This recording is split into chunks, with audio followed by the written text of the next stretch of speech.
Welcome to another episode of Learn from People Who Lived It. Well, welcome to another episode of Learn from People Who Lived It. I'm Matthew. You can see right there on my right, she is relatable. She is Dr. Elizabeth Fedrick. You know, I had to work on that. I had to slow that down a little bit because you probably get this a lot. People want to say Frederick, don't they? They want to say it. They want to spell it. They want to do all the things. So I've been correcting it multiple times a day. Do you go by Dr. Elizabeth, Dr. Fedrick? Do you go by Liz? How can I address you? I go by Liz. I keep it relatable. So I am just Liz. Fair enough. My sister is Sarah Elizabeth. And so I always, of course, always love that name, Elizabeth. So there you go, Liz. Very good.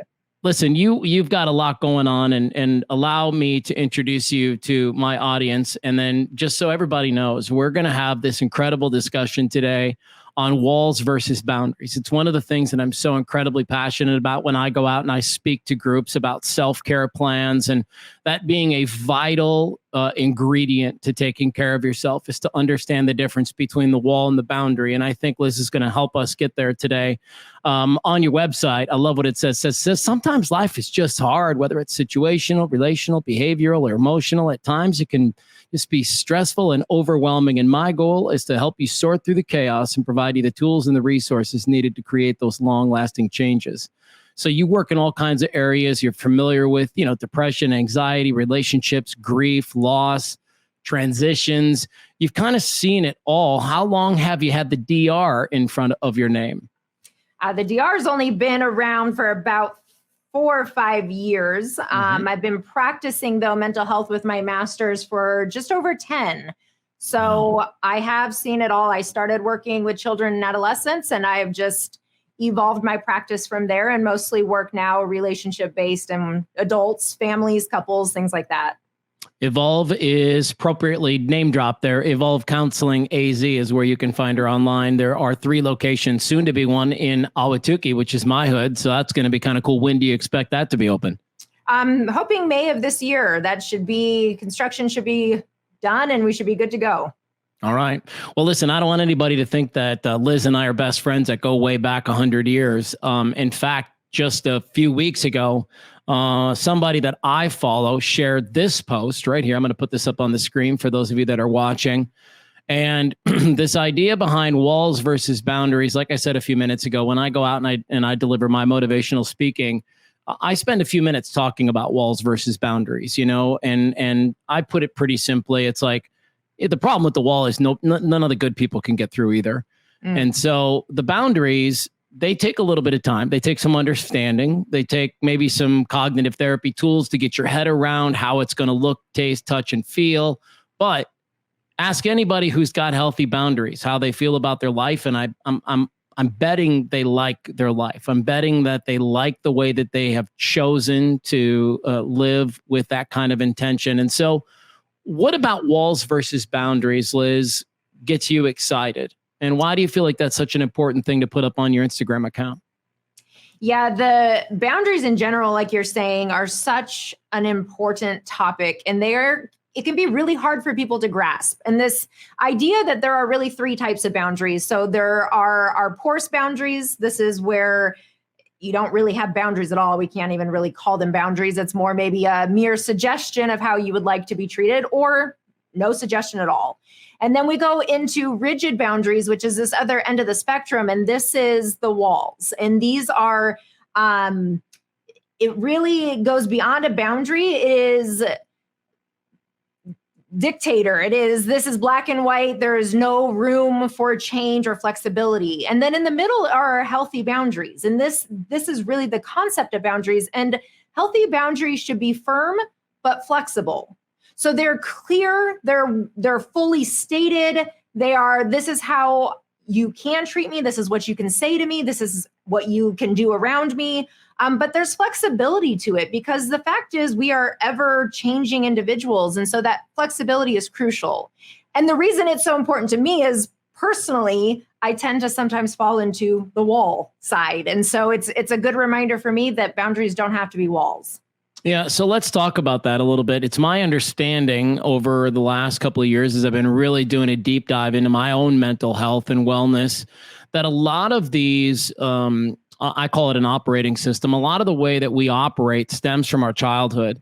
And we were all, even if you had the world's greatest childhood and it was just lollipops and playgrounds, no doubt you had some conflict, you had some trauma, you had some things show up for you that helped create the person that we have in front of us today. And so when you're a kid, though, you have no idea that that's taking place. You have no idea that the way mom or dad is treating you is going to have this, long lasting impact. And as much as we'd all like to believe that we have our shit together in our 30s and 40s, like most of us are still figuring it out. Most of us are still trying to get it straightened out. And so I think that's where we have to start, Liz. We have to talk about why you even felt the need for the wall in the first place. And it's usually as a result of either your upbringing or some situation that happened to you. Maybe they're one and the same. Give me your thoughts and opinions on that, if you would. Absolutely. And you said it so well. Our childhood creates what I call our relational programming. And so the way that we interact today in relationships, which is where boundaries come in, is the result of these interactions we had with our primary caregivers throughout upbringing. And it's really these consistent interactions. They can sometimes be covert. And often, as you're describing, people can have wonderful childhoods, but it's ultimately imperfect people raising imperfect people. So there will be glitches along the way, regardless of how hard your parent is trying. And so sometimes these maybe concerns or these ruptures are more covert in nature. And so that can be maybe subtle messages that are sent by a caregiver, maybe a caregiver who works a lot of hours, these things that we maybe, as you said, during childhood, we don't even notice be an issue, but they create something called our core beliefs. And so when these events happen over and over and over, we start to develop a belief about ourselves, about others, and about the world as a whole. And we develop these traits, our adaptive child traits, that help us to stay safe in that environment. And so sometimes it is these really rigid boundaries. If maybe we had caregivers who weren't very boundaried, or they were enmeshed, they were often just too much in our business, too close, didn't allow us to make our own decisions, we develop different characteristics to keep ourselves safe from that. The issue is that then into adulthood, these behaviors that once were adaptive in nature, they once were developed to keep us safe, become maladaptive. And so now these rigid boundaries that we would put into place at one point to protect us from enmeshment, like you said at the very beginning, are now not only keeping us safe from that, which they are, but they're also keeping us protected, which it's not actually protected, it's just really guarded from the good stuff as well. And so, to really summarize, yes, that relational programming of all of these interactions throughout the lifespan that are often reinforced into adulthood really set the stage for how we then interact and behave in our adult relationships. So I'll give our audience a couple of examples. And if you want to be open and vulnerable, please, this is the show to do it. But, when I tell folks all the time, so when I go speak, Liz, you don't know this about me, but when I go speak, I talk to people about my trauma trilogy. It's what I call it now. It's like those 3 events that happened to me along the way that really impacted and changed who I am. And one of the first ones was that when I was 6 years old, I discovered my dad's entire adult magazine collection. And I totally became a fan. Like I liked it, right? It was one of those things where I was 6 and looking at this stuff, 7 looking at this stuff, 8 looking at this stuff. And I had no idea, boy, I'm really laying it out on the line here. I had no idea how that was going to impact me later in life. But there were many relationships where I struggled with intimacy. Yep. And it's really because of what you're talking about, this relational programming. When the wires are getting connected at 6 and 7 and 8 for that kind of stuff, there's no way that doesn't have an impact later in life when the real thing starts to show up. Would you agree with that? I 100% agree. Yeah. And I don't, and maybe even go into that a little bit about why that's the case. Yeah. So during those really formative, when our brain is going through development, and the way the brain fires is the way that it wires. And so all of these interactions that we're having and then having repeatedly, so even that you're describing happening at 6, 7, 8, so it starts to make these experiences truly part of your neurological makeup. And those significant experiences then will influence. So what you're talking about specifically with the adult magazines, that's going to influence desensitization to those images later on. That's going to also influence even your concept of intimacy. So what does that mean to be intimate with somebody? And so you're right, these multiple situations that take place that often at the time we have no clue. My personal experience of that was that I was my mom's emotional caretaker since one of my earliest memories is sitting on the couch consoling her after a fight with my father. And that was my role in her life up until about a year ago, when I had to remove myself completely from that because it was so greatly influencing, the way that I showed up as an adult. And so that was part of my relational programming. And when I'm talking about how I usually lean more into walls, that is why I do, because those codependent behaviors were so severe in childhood that I swung to what we call counterdependency. And I just started to push everyone away because I was tired of caretaking. Gosh, it makes so much sense to me. And look at you, you're still helping people. You're still taking care of people. It's probably not a mistake, huh? Yeah, absolutely. And I do believe that is why I really thrive at what I do with my clients. But that is also, there's boundaries built in. And so that's also not coincidental that I chose a career where there's a boundary built in that I can't have a relationship beyond that professional relationship. But with my personal relationships, I most certainly struggle when I feel like somebody wants too much from me, somebody's over texting me, all of those things where I'm like, whoo, pump the brakes. Interesting. But that's so important to say, because I have this line that I deliver all the time, which is, you hear people say this about adults all the time. You're acting like a child. You're acting like a child. And you are literally acting out those inner child wounds, as I have come to understand this. And like you said, that's your relational programming. That's how you're wired. That's how you're firing. And you really can't do much to change that until you acknowledge it. And so maybe let's spend a couple of minutes talking about that. Maybe the light bulb has gone on for somebody in just this quick 10 minutes that we've been talking, and they're going, oh my God, I treat my husband that way because of something from my past, or vice versa. So let's first start talking about awareness and that idea that you're going to start to figure out that this is a truth for you. Yes. So what I generally suggest people do, and I do this with my clients within the first couple sessions, is creating a timeline. And you can do this on your own. You don't need to do it with a professional. It's helpful because they'll help you to become maybe aware of some themes that your blind spots will prevent you from seeing. But really, you're creating a timeline from birth. Now, it's crucial that you start at birth. And of course, what do you remember about birth? You don't. But you've been told stories. Most people have a narrative around who was living in the home, what were their careers, what was the dynamic like. A lot of us have that narrative. And then if you take that and you move forward throughout your lifespan, and what you're really doing is you're tracking themes that took place. You're tracking themes of abandonment, of rejection, of times you didn't feel good enough, being bullied. And it doesn't just have to be with your parents. It could be with siblings, teachers, peers.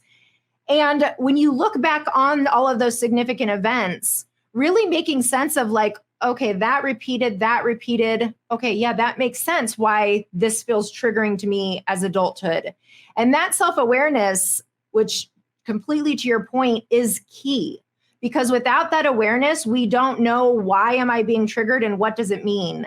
And something that I'm a big like stars align and manifestation, I'm all of those things. And I've been talking a lot about this week. So it's great that it's coming up. When we get angry and we lash out in a way that is, I will say it to my clients, I'll lash out in a way that I would be embarrassed for a client to see that I got that upset. And we peel back that anger. There's often some irritability, some discomfort under that. And when we peel it back another layer, there's anxiety. And there's a sense of maybe even fear, of worry, of hurt. And when we peel that back another layer, it is almost always the unmet needs of your inner child that are sitting there just completely raw and exposed. And so even with the story that you're describing, the unmet needs of your inner child at 6, 7, 8 was protection. There was a lack of protection that took place, which left you vulnerable and left you exposed to these situations, which then later impacted you. And so I noticed that for me, while mine is the counter dependency and all of that, mine is also not getting quality time, that I grew up with a lot of emotional neglect. And so when I am in a relationship and I feel that my emotional needs are being neglected, I become angry. And when we peel that back, that's exactly what's going on. That's so interesting. And I just love this talk so much. I knew I was going to, but I had somebody say one time that my anxiety shows itself through anger. And that resonated so hard with me. And I thought, my God, that's what's happening with so many people. Yeah. They're so anxious about all these things that they're just pissed off all the time. And so, am I hearing you right? Am I getting this right? Anger might be your first indicator that there's something going on that you need to peel back. Yeah. And that's actually, I love that you bring that up, because that is one of the things about our mood states, our daily functioning, that people do not realize. Anger is actually a manifestation of anxiety. So all anger comes from anxiety. And the reason why, and I'll try to keep it brief, but the reason that that's happening is our biological response to anxiety. So when our amygdala, which is the emotional center of our brain, when it senses a perceived threat, it sends out all the biochemicals that we need in order to stay safe. So that's our fight and flight. And so if you think about that anxiety brings about the fight or flight response because our brain is like, yo, you need to find a way to stay safe. Well, what is fight and flight? That's enough adrenaline that it comes out as anger. I mean, that is fight. And so that's exactly when people come in and they're like, I'm struggling with anger. I have anger issues. No, my friend, you have anxiety issues. And that's where we've got to start. Okay. Let's give another example that's fairly common. And I talk about this a lot on my podcast. I grew up in a home where my mom was the disciplinarian, and she lacked some tools there to do things the right way, mostly because that's exactly how she was parented. And like I tell everybody, my mom's amazing. She's loving, she's kind, she's sweet. We just had all the other crap too. Yeah. And so when I'm an adult in my life, and it's like you grow up with the person who tells you they love you is also the person beating your ass. And so now you're going to get into relationships, be it career or personal, where you're going to have this, like, you're going to tolerate shit you shouldn't because of that relational programming. Talk a little bit about that.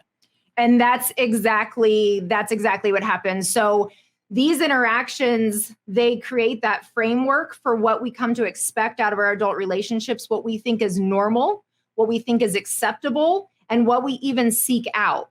Our brain is designed to seek out things that are familiar. And so what you're describing, and which I think is the case for a lot of people, is that the very person who is there to keep them safe, to protect them, to love them, is also the person inflicting physical and emotional pain on them. And so the brain becomes, and punishment, let me rephrase that. Consequences, discipline, that is all necessary from a caregiver. That also can be administered with love and with nurture. That doesn't have to be aggressive. That doesn't have to be scary. And so when this person who is simultaneously, inflicting that type of pain on us, but then they're the one who kisses us and tucks us in before bed, the brain becomes really accustomed to thinking that love means chaos. And love means this person can hurt me, and that's okay, because as long as they love me later in the day, that's okay. That's healthy. That's normal. Gosh, I just hope the light bulbs are freaking out on people right now. It's like you hear all these folks talk about it. Why do I keep meeting the same guys? Why do I keep dating the same girls? Why do I keep getting into the same relationships? Why do I keep getting the same kind of boss that shows up in my life? And literally, it's like you get what you're willing to take. And if you don't know any different or any better, then you'll probably just keep doing the same thing, which is why I think that this is single-handedly almost one of the most important conversations that we can be having surrounding mental health.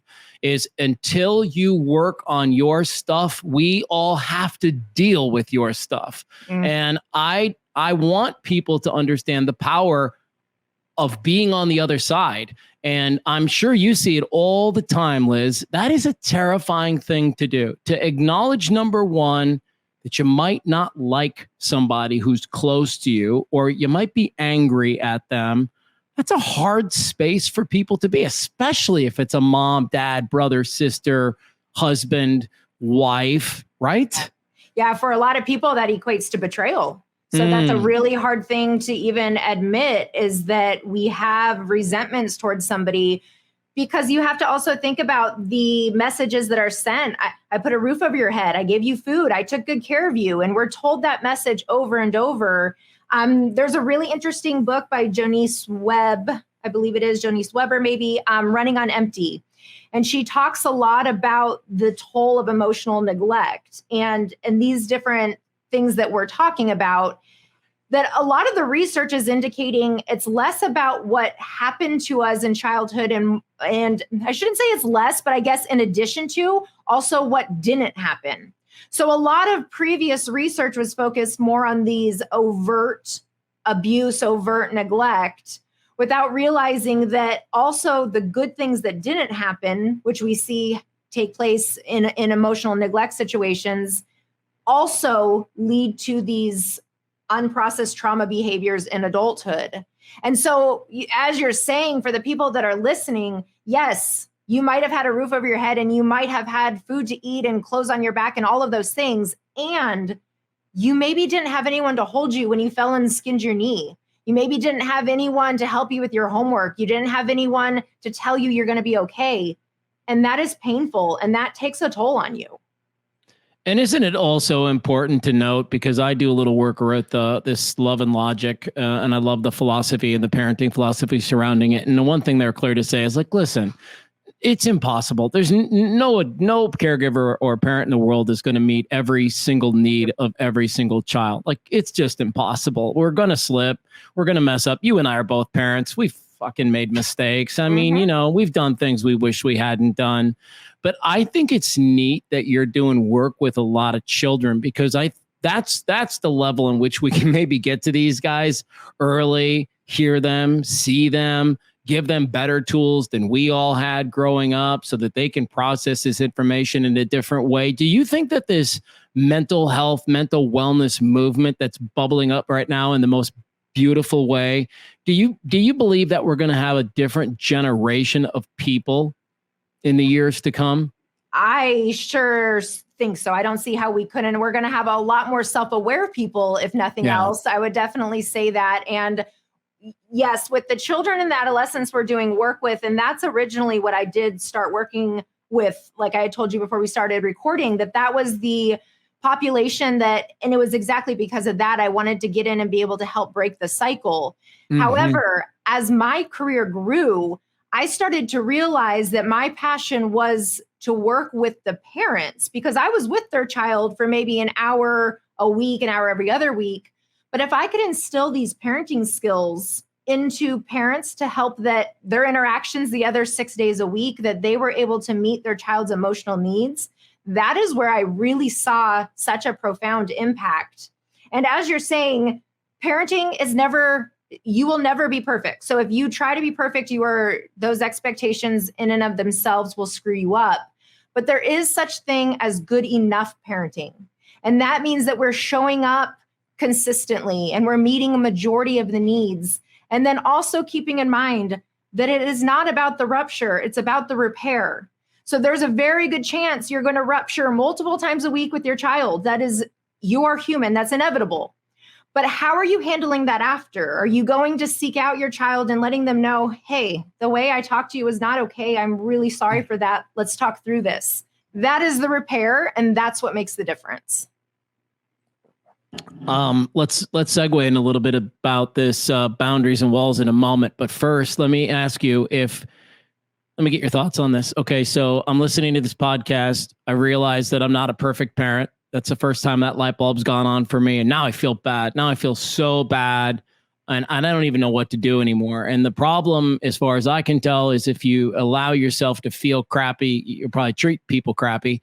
And so you may end up doing more damage or something like that. Or one of the other things that I've noticed in just myself is you get so afraid of doing it again that you do the opposite, which is you completely pull back. And you're so afraid. You're so like, there's times where I get so afraid to engage because I'm afraid of my anger or what might come through or what might come up or something like that. And so what advice might you offer parents who are listening to this right now, who've made some mistakes, they feel bad about it, and now they're ready to do something different? Do something different. That's my advice to you. That is exactly, you have this awareness, and that awareness is key. I would say find a therapist. Do some reading. Brené Brown has a really awesome Audible, Gifts of Imperfect Parenting. It's just a couple-hour talk that she does on this very concept that we are all going to screw up. And I'm glad that you're saying that, because not for 1 minute do I want to send the message that the expectation is to be perfect, because I'll tell you what, I fucked that up a long time ago. I will never be perfect as a partner, as a therapist, as a mom. I will never be. And I don't try to be, because that expectation is what leads to the anger when we're constantly disappointing ourselves. But when we can have realistic expectations that I am going to mess up, but the most important thing is that I'm willing to take ownership and accountability when I do, that's the game changer. So when with people listening right now and having this awareness of, okay, I've messed up, first and foremost, we all have. So I see you, I feel you, I hear you. And secondly, change is possible, but you have to put in the effort to change. What about this dynamic where one parent wants to change and the other thinks it's okay? You probably run into that a lot, right? Where parents aren't on the same page. And so that becomes pretty challenging, right? It's no different than the weight loss journey where somebody's ready to lose 20 pounds and the other guy, still wants to eat nachos all the time. How do you navigate that? Lots of open conversation, lots of open dialogue, and the willingness to acknowledge what's outside of your control. So if you are the parent who wants to, or who doesn't, but if you're the parent who wants to change and your partner's not willing to get on board, you can only control you. You have no control over what your partner says or does, but you do get to influence how you interact with your child when those situations arise. And so that's the most important thing, is staying focused on what you do have control over. Such great advice. All right, let's jump into this post. It's so awesome. Walls versus boundaries. We all feel this need to be safe, secure, and respected. I don't think there's anybody watching who would argue with that. You at the end of the day, that's what you're looking for, to feel safe, secure, and respected. And so when you talk about walls, the first thing you list there is avoiding intimacy and vulnerability at all costs. What does that look like in a relationship with a spouse? What does that look like in a relationship with a child? So that's avoiding deep conversation. That's avoiding anything that goes beyond surface level conversation.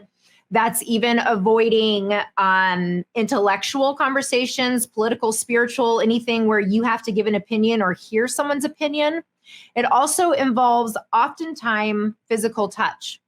And so that is, I sit with couples all the time where one partner really does not like physical touch, and that creates conflict. We also see that can be impact children. And so if a parent is somebody who avoids intimacy and that type of touch makes them uncomfortable, we see that they do the same behavior with the child. So they only touch them if it's required, which goes back to the emotional neglect piece. All right. So up next on this one is being rigid with expectations of others. And you kind of just alluded to that. Whoops, sorry. It's that idea of I can't even be around others that have a different opinion than me because I'm just going to lose my biscuits. Yeah. Go ahead. And it goes beyond that, because it's even the expectations of how you do the dishes and how you talk to me, how you dress, and again, both can be impacted with both your partner and a child. But these expectations, and it leads to really overcritical behaviors, which is often a sign of a fear of intimacy.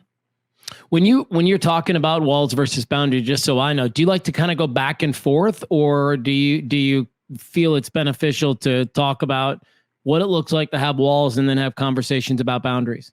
Yeah, I think that would be great. Okay, so let's just hit a couple of more. We don't need to hit all of them, but you all make sure you're following her, and we'll have links in our show notes to connect her Instagram page, which is just filled with all kinds of goodness like this. But what about isolating when you're upset? Let's talk about that one. So that's a common behavior that takes place with individuals with avoidant attachment style. And that's essentially what walls are, is avoidant attachment. For people listening, attachment styles: anxious, avoidant, disorganized, and then secure. I won't go into all of that, but those attachment styles do matter because they tie into your relational programming. And when somebody is more avoidant or they have the walls, when they get upset, let's go back to what I was talking about earlier with you experience the anger and then it goes down to the irritability, the anxiety, and then your inner child. As a child, you learned that the only way to stay safe was to remove yourself from that situation. Maybe it was an alcoholic parent, maybe it was a physically abusive parent. Whatever it was, you learned that by just completely removing yourself altogether was how you felt the safest. And so in adulthood, you do the same. You withdraw, you isolate, you hide out by yourself until you start to feel better. So, okay, well, let's do one more and then I've got a question. Designed to maintain control and keep people away. I love this because part of one of the biggest pieces of my healing journey is that idea of letting go. Stop trying to control this thing. Like you said a few minutes ago, I have no power how my wife is going to react in this situation. I have no power how you're going to react if I ask you a crazy question. And so just let go of this idea of control. Let's talk about that. And then I have a follow-up for you. And that's exactly what it is. So circle of control is a term that I use in every session, probably multiple times a session. And the idea is that everything in the middle of that circle, we have influence over. These are our own choices, our own behaviors, and everything outside of it, which is 99% of things, you have no control over. And when somebody has walls, it's because they often feel that things are so out of control around them that it's the way that they keep control. They're trying to keep control. And so that is often where they believe the benefit of it comes in, is because I feel so out of control in my life that if I just keep everyone away and at arm's length, which again, I can completely relate to, then I get to keep me safe. And that's the idea behind it. So what the question that I wanted to follow up with you was, how the human nature, it tends to want to call people out on their shit. And maybe you're somebody who's got a spouse who likes to be, like we said on this list, likes to be really controlling or isolates when they're upset. What's a good way to bring that up and announce that it's bothering you if you're in a relationship, both with your, in a marriage or long-term, and then your children too? I think we got to talk about that as well. So when we're talking about a partner, the best way to bring it up is not while it's happening, first and foremost. So you want to make sure that there's a calm, appropriate time. This is not after a stressful day of work. This is not when you're trying to hurry and get to an event. This is at an appropriate time where a conversation can take place. You also want to ask your partner, is this a good time to talk? And really lay the groundwork. And then using I statements. I feel abandoned when you isolate after a fight. And that really sets the stage that you're taking ownership for what is within your circle of control. And this is how I feel about it. And I want you to know that. And then what is the solution? How can we come up with a compromise? Okay. I like that answer quite a bit. There's a way to set the stage. What if you're dealing with somebody who just does not want to move or does not want to change? And let me give you a little context for this question. It's my belief that your environment sometimes has to change. People have to come, people have to go. Some people are chapters, some people are one page in your book. Some people show up in chapter 1, 7, and at the end of the book, and you got to be okay with that. So how do you go about being with somebody who's not going to change? And we've all heard that expression before. He's never going to change. She's never going to change. And so here's the thing. It boils down to your circle of control, and it boils down to your acceptance or change. And so what that means is that when I run into this conversation all of the time, when you're with a partner who refuses to change, they refuse to parent in a way that you know is good for the child, they refuse to meet your emotional needs, they refuse to stop drinking, the list goes on and on. You have the power to decide, I either love that person because of all these other reasons, and so I'm accepting this behavior because I have zero control over it. Or I'm choosing change. And that means, as you're saying, I'm changing my environment. I'm changing the way I'm handling it. I'm changing the way I set boundaries around it. And the reality is that acceptance and change can take place. We can accept that there's things that we don't like and work to change. But I really, for this particular situation, I make it black or white because people want to come and tell me over and over, but they just won't do it. They just won't do it. And at some point, you have to recognize what is within your circle, and getting them to just do it is not. And so you get to decide, okay, that's who they are and I accept it, or I can't accept this and I have to make a change. I would like to offer up a tool that I've used along the way. And I'll just give for example, I used to have a boss who was really, really just mean. And it really bothered me. It was one of those situations where it produced a super high level of anxiety. I didn't even want to go talk to this person. I didn't want to be around them. I sure as hell didn't want to be in a meeting or have to go into their office with them. And then one day I had a heart change, and I started to see this person as the really, really hurt individual that they were. And I started to truly see the pain that they must wake up with every single day to act this way towards other people. Did that person ever change? No. But by me changing my attitude and outlook about them, the relationship changed. It became a little easier. I didn't get so anxious every time I had to be around them, because I guess in my own way, before even knowing it, I had set up some new rules in my head around what I was going to take and what I wasn't going to take. I love that as a tool. What else? What other kind of tools might you suggest? Well, and I just want to, address that real quick, because that really becomes powerful even with partners, because what we notice is that a partner's trigger and the reaction to that trigger inevitably is going to trigger the partner, and then their reaction, you know what I mean? It becomes this ping pong match. And so that's exactly it. When you can identify, okay, they do make me mad when they don't tell me they're going to be late from work. And so I get reactive to that.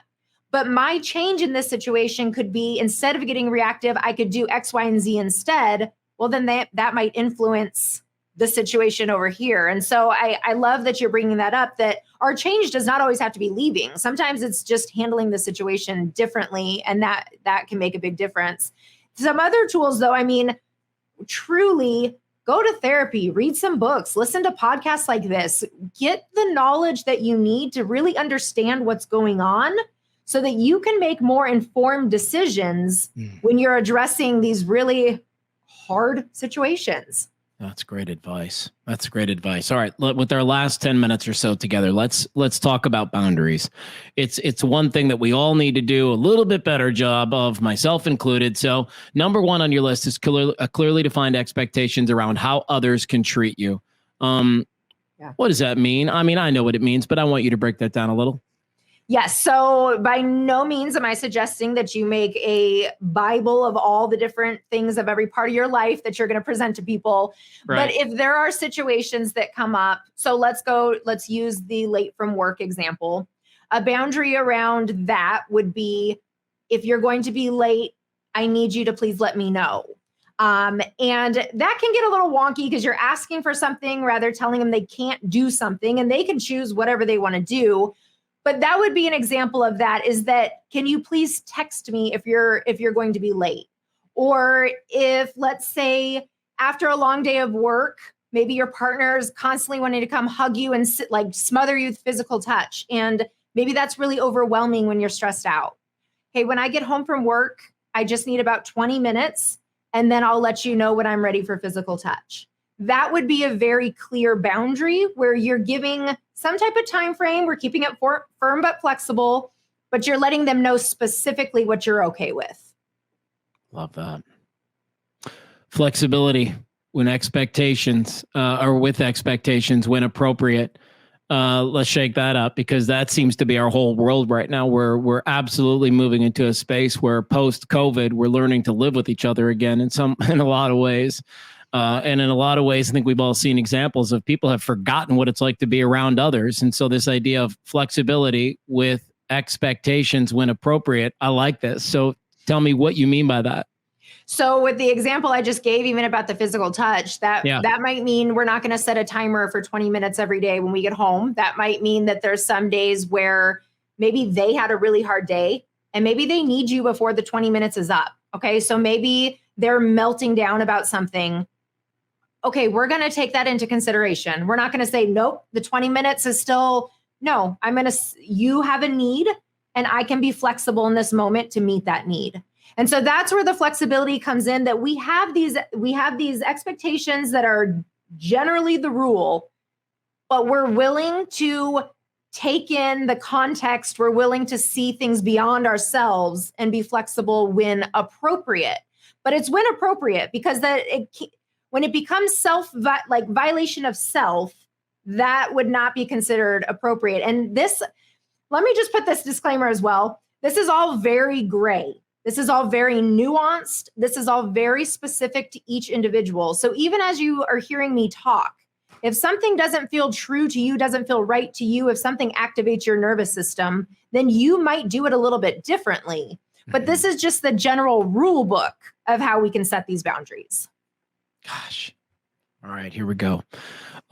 Expressing how it is or is not okay to touch or be near you. Intimacy is a really tricky thing for a lot of people, specifically as I've come to understand it over the last year of interviewing countless people who have experienced sexual trauma along the way. Touch can end up being one of the most difficult things in their relationship. So I don't know if we want to speak specifically to folks who have had to endure that level of abuse, but let's say you have, and now you're struggling with this boundary of what people can do to each other. And listen, this can happen in marriages where a husband or a wife wants to do something that the other just does not want to do, it isn't comfortable with. So yeah, I mean, what does your smart brain say about that? Well, I did a whole post about that today. So anyone who wants to dig deeper into that, go check out that post. I provide ideas on how to start conversations around sex. And then also I provide actual conversation starters. But yes, with a lot of my clients, a lot of my couple clients I sit with, this is very common. People have different preferences. They have different fantasies and desires, and what turns them on and arouses them is going to look different. And there has to be open conversation. That is the only way to remedy any of the discrepancies around intimacy, is to talk openly and honestly about it. And as you're describing, for the people who have had their space violated, knowing what boundaries you're comfortable with, and then the partner has to be willing to respect it. That is the only way that you build trust with somebody, is by giving them an evidence log to support that you are safe and trustworthy. And so that's a big part of the boundaries as well, is providing evidence log that you're willing to respect the boundaries. Okay. Maybe one or two more of these things, and then we'll kind of wrap up. Taking a temporary time out when you're upset, I think that's pretty self-explanatory. Saying no when something doesn't feel right. Boy, that is such a tricky word, because if you've had inner child wounds, and I just know this because of the work that I've done this last year, and you can probably speak more to it, but one of the quintessential attitudes of somebody who's been wounded as an inner child is being a people pleaser, and wanting to say yes and do the right thing and put themselves last, quite frankly, in almost every scenario, in an effort to make the people around them happy, more comfortable, whatever that is. So how do we navigate no a little easier? Yeah, what you're describing would fall into the category of codependency. People cringe when they hear that word. I feel you on that. Really do some research into it, though. If anyone can relate to what you're saying about the people pleasing, the perfectionism, the chameleon behaviors, so we adapt to whoever's in the room to make them more comfortable. All of that goes back to our adaptive child. We had to have those behaviors to stay safe in childhood. And so all of those things are coming from somewhere. It's not because we're weak or defective. It's because it's how we learned how to stay safe. Mm-hmm. The thing to remember is that you're an adult now. Those things that you had to do at one point to stay safe no longer exist. You're allowed to say no, and you will be okay. And it's also important to remember that as humans, we are designed for adaptation. So saying no feels uncomfortable. The more we do it, the more we practice it, the more comfortable we become. Right. And I love what Tony Robbins says too. I don't know if you've ever looked into any of his stuff, but Tony's big about like, hey, you don't just get to take all the crappy stuff or get mad at all the crappy stuff your parents gave you. Like this stuff turned you out in some certain way too, which has made you, incredible. Like growing up in the childhood that I did, that completely allowed me to have the radio career that I had. I was amazing at walking into a room, reading it, knowing what needed to be done. I could see the look on people's faces and know, okay, that person needs something. This person needs something. That person wants to be alone. And so it's not all awful, but it definitely does impact you. And it's just good to understand where it's coming from. All right, this last one, designed to maintain safety in your relationships. I don't think that we often, at least me, I'll say, I don't know if I ever really think about the word safety because, it feels safe. Nobody's hitting each other. Nobody's yelling at each other. But there are times where you can feel unsafe and it has nothing to do with violence of that nature, right? Yeah. And let's talk about what it feels like to be safe or unsafe, because our really busy, fast-paced culture, often we don't even realize the physiological cues that our body is sending us, those biochemicals, alerting us to something being off or something not being right. And so the idea of feeling safe is not just about our physical safety. We have to stop making that the main focus. It's also about our emotional safety, our intellectual safety, our spiritual safety. And so when we have these interactions with people, when we pay more attention to our body, so does our stomach get tight? Does our chest, get tight? Do we get a lump in our throat? What are some of these feelings that we get in these situations? Because that is actually a lack of safety. And I recommend my clients do something called the 3 W's. I developed it years ago, and it's really an effective tool. And the first W is what's going on. So it's being more aware of what's going on in your body. What are those physiological cues? You have to slow down in order to catch that, because otherwise you just will move right through it. The second W is where is it coming from? Did something happen earlier in the day? Am I anticipating something happening later? Is something happening in the moment? And then the third W is what do I need? And that is how do I regulate? How do I calm down? How do I let my anxiety know, hey, I got you. You're safe. You're okay. And that could be taking the time out, taking some deep breaths, calling a friend. But those 3 W's really help us to be aware of in our environments, how often we're getting triggered and don't feel safe, and then allow us to also regulate when needed. So I'm in my retreat about almost 2 years ago now, Liz, and literally the tool that this woman handed me was to put my hand over my heart, close my eyes, and just simply keep repeating, what do I need? What do I need? Yes. What do I need? What do I need? And it's amazing. When I use that tool, the answer never doesn't come. It always shows up for me. I don't always love it. I don't always like the answer, right? That's worth saying. But it always comes to me. And I think this is important to mention, because when we get older and we have families and jobs and all this other stuff that comes into our life, we get really, really, really, really bad at remembering to ask us what we need. Yeah. And that's something that's so dangerous. And I love to share this story, Liz, that when, I don't know, this is like 2.5, 3 years ago, and I'm driving home from work and I literally have this thought comes to me and it's like, you will never be happy again. That's the thought that came just pouring through me. And what I share with folks now is that the scary thing is I actually became okay with it. I started to be okay with that thought of I'll never be happy. I thought, okay, this is what it's like now. I'm a dad. I got a career. I have bills to pay. I've got, kids that are going to go to college. Like, okay, suck it up, buttercup. This is what real life is now. And somewhere along the way, I had really forgotten to ask myself that question. What do I need?